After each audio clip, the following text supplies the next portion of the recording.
Márcio, obrigado pela presença, um prazer reencontrá-lo aqui pelas telas do Times Brasil, licenciado exclusivo CNBC.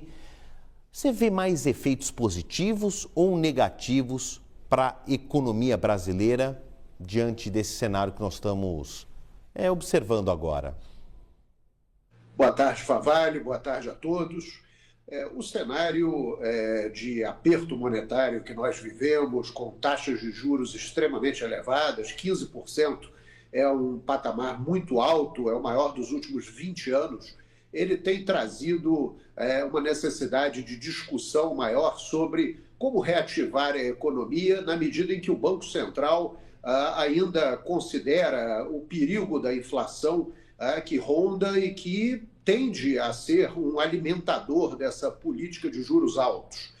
Por outro lado, o governo federal vem buscando encontrar soluções que convirjam não apenas para aumentar o poder de compra da população, o poder de consumo, restabelecer o poder de consumo, mas também encontrar medidas que sejam benéficas ao próprio governo no ano eleitoral que se aproxima. Márcio, quando a gente olha para uma economia complexa como a do Brasil, né, um movimento ele gera a outros. A gente está falando aí da isenção do imposto de renda, até R$5.000 para quem tem essa faixa de renda. Sobra um dinheiro no bolso do trabalhador brasileiro e aí nós estamos falando, em linhas gerais, no chão da realidade, de alguém de uma classe média baixa que supostamente, muito provavelmente, vai usar esse dinheirinho que sobrou no bolso para consumir, melhorar o seu padrão de vida, pagar contas, mas, em média, consumir mais, né? Comprar produtos de primeira ou de segunda necessidade. Num momento em que a inflação dá sinais de controle, essa injeção vai colocar dinheiro no mercado, no consumo e tudo mais.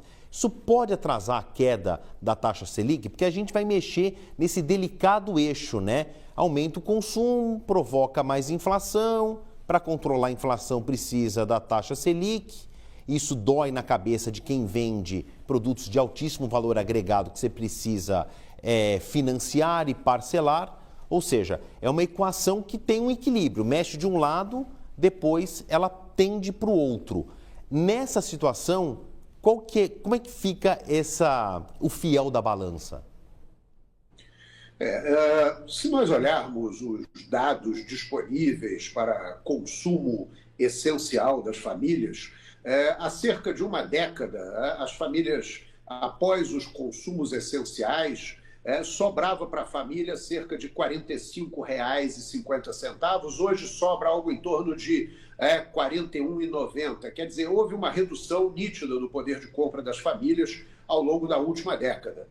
E essa tentativa de recomposição desse poder de compra pode, evidentemente, afetar pela questão do consumo, gerando uma pressão inflacionária que atrasaria, nesse caso, uma política de redução de juros, mas, por outro lado, também nós temos que pensar que há uma questão de superendividamento da família brasileira. Muitos estão superendividados, são dívidas com bancos que muitas vezes carecem de negociação entre as partes, e as famílias endividadas muitas vezes não negociam, o que torna o problema uma bola de neve ainda maior. Então, muitas vezes, o dinheiro extra, o dinheirinho extra que entra, acaba não indo diretamente para consumo, mas para recompor ou pelo menos aliviar as suas dívidas, para diminuir o principal de suas dívidas, que muitas vezes não é negociado e poderia ser negociado pelas famílias. Falta um pouco de educação financeira para todos, o que poderia ajudar a reduzir essa questão do endividamento. Mas, de fato,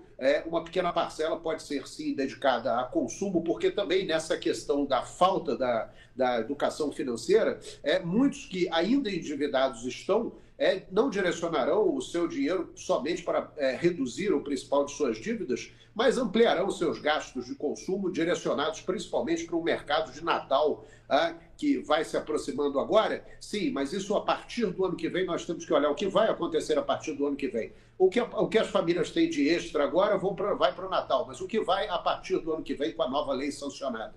muitas vezes é aumento de consumo mesmo, e isso tende a gerar uma pequena pressão inflacionária, o que poderia atrasar, afinal de contas, serão 15 milhões de pessoas beneficiadas por redução, na realidade 5 milhões beneficiadas por redução e 10 milhões beneficiadas por isenção do tributo, o que dá um total de 15 milhões de pessoas. Não é um volume tão grande, mas ainda assim há um impacto de pressão inflacionária que nós não devemos considerar como tão grande, mas sempre há aquele risco e o Banco Central está de olho nisso. Márcio, a gente está falando de uma ponta do eixo, os beneficiados que ganham até R$5.000. Na outra ponta deste mesmo eixo tem as altas rendas, né? Porque essa taxação da renda de 140 mil brasileiros de alta renda, ela vai ser capaz de compensar essa arrecadação da queda? Claro, os números eles são desproporcionais em volumes de famílias, mas as cifras aplicadas, um cobre o outro? Pois é, essa tributação dos 140 mil contribuintes que ganham, que tem renda a partir de 600 mil anual, é uma tributação que gera discussão quanto à sua efetividade no sentido de poder compensar a isenção e a redução que está sendo dada nesse momento no projeto de lei que foi aprovado. O grande problema também é que, talvez, se isso não cobrir, há uma discussão em paralelo que já estava correndo sobre a tributação dos dividendos de empresas. Isso é um outro problema que tem que ser avaliado, porque é uma discussão aí quanto à atratividade do capital internacional na forma de investimento externo direto, que muitas vezes pode olhar para o Brasil e entender que há uma tributação sobre dividendos, que isso pode ser um fator de repulsa para esse capital, mas colocando de lado essa análise, há sim uma discussão muito grande sobre a efetividade desses 600 mil reais anuais que são taxados de 140 mil contribuintes, conseguir efetivamente equilibrar a questão fiscal. Nós temos que lembrar que há outros rendimentos, como, por exemplo, ganhos de capital, heranças, doações, aposentadorias por doenças malignas, aplicações isentas, todos esses estão fora da faixa dos 140 mil contribuintes que serão tributados. Então, há aí aplicações que estão fora, né? A grande questão é essa, é saber se o que está dentro é capaz de equilibrar. Talvez não seja, talvez seja. Há ali uma conta que foi feita pelo governo federal que demonstra que o equilíbrio fiscal será garantido.